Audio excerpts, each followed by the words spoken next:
And we're not wizards. We are the best. And also, we're not wizards. Enjoy the show. Bye.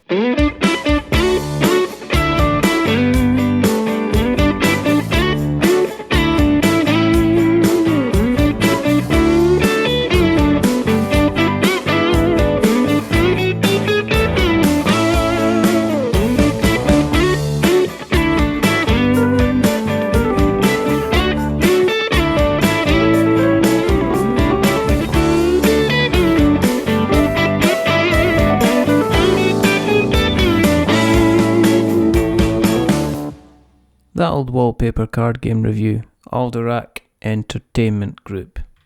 Never sure if I'm pronouncing that right. You know that. Is it Alderac? Alderac. Alderac. I don't know, it could be called anything. Who knows? I don't know. You decide. Anyway. Huge shag pile carpets like miniature forests, sofas and chairs, furnished in material that almost looks like one of those stereoscopic 3D images that if you stare long enough, it would turn into some kind of horrific fashion monster. Televisions with 4 channels and 4 buttons to select those channels with no remote control. Your gran coming round to your house and smoking in the house while dishing out packets of Opal fruits, a marathon, and a packet of beef Monster Munch for each of the kids. Men with non-ironic moustaches and mutton chop sideburns and hair almost down to the shoulders, surrounding it all, keeping it all together in the most wonderful patterned way is that old wallpaper. That Old Wallpaper is a competitive card selection game where you'll try to win cards that will complement your existing tableau of wallpaper cards. You'll try to create patterns that will ultimately score you points at the end of the game. It's designed to be played at 3 players and above, and there is a 2-player mode that involves using a dummy player to play in one of the roles instead. For a game that comes in a small enough box, there's a reasonable number of things going on in that old wallpaper. Central play revolves around blind bidding process, where every turn you'll select a numbered card from a choice of 5 in your hand, reveal them, and then order every player's card in ascending order above columns of wallpaper cards. If players play matching number cards, then the winner between the two is decided based on a separate, ever-changing row of coloured perfect recall tokens that match each player's colour. The winner then takes the chosen column, and the loser takes a single hazy memory card that can be used as a wild card to finish patterns at the closing section of the game. The fun part is then placing your wallpaper piece in your ever-growing tableau of wallpaper as you're doing both a mixture of forward planning and current management.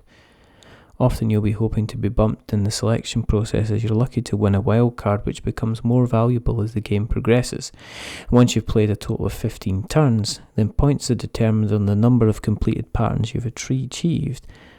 There's not a lot of flash going on here, and what you have is a fairly straightforward game once you have the grasp of the rules, but it's a shimmering flash at that.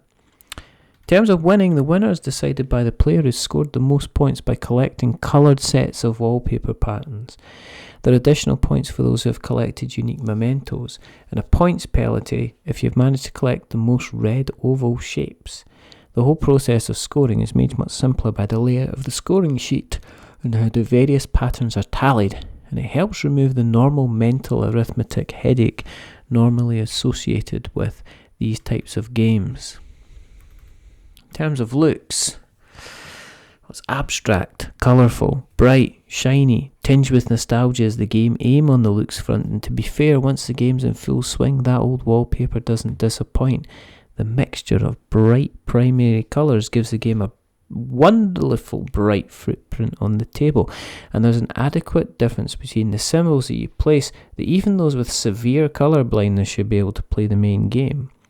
Gilt on the hazy memory cards looks striking once the cards have been placed, adding to the overall picture on display here. In terms of learning, pick a card, reveal a number card, determine the order, sort out any conflicts, place a wallpaper, pick a card, reveal a number card, and so on. And that's all you need to do. That's all. That's how easy it is to play that old wallpaper. The manual contains well-written instructions with examples throughout the booklet of how to play. You'll only need to run through a couple of examples before you grasp the basics of how to play. You need to learn how to keep an eye on the cards other players are looking for and plan accordingly, something that will come with time.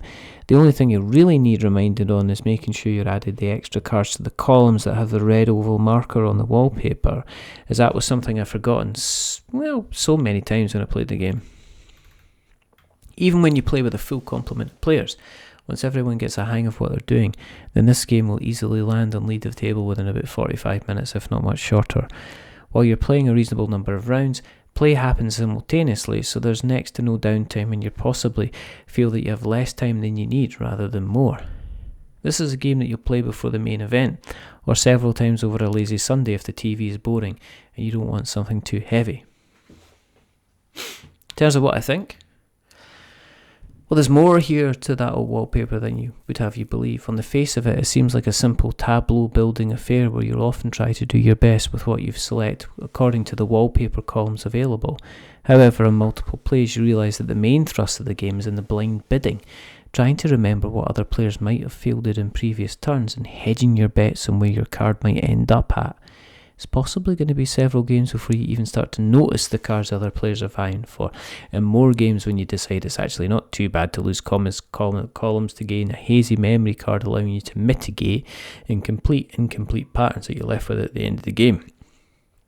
Sometimes, with so much noise in front of you, you might feel a little bit overwhelming when you're planning your next move, and it's not uncommon in the first couple of games to forget you need to collect pairs of large and small patterns in order to score. These are all things that will come with time and multiple plays.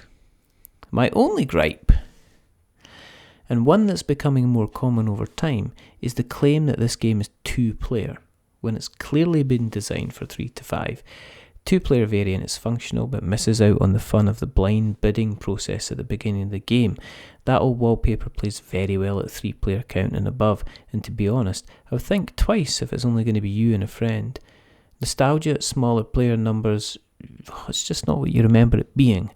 Otherwise, you're going to have some tableau-based fun, and nothing rose-tinted about it. You can find out more about the game by visiting alderac.com/that-old-wallpaper. Game design Nathan Thornton and Danielle Daly, and the artwork was Matt Paquette and Company. There's reviews based on the retail version of the game provided to us by the designer and publisher. We're not paid for this review. We give a general overview of the gameplay, and so not all of the mechanical aspects of the game may be mentioned.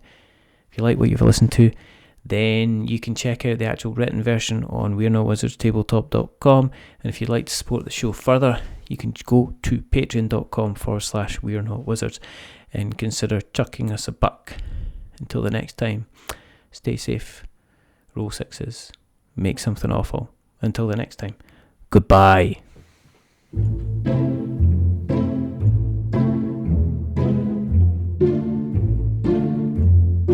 A wizard is never late.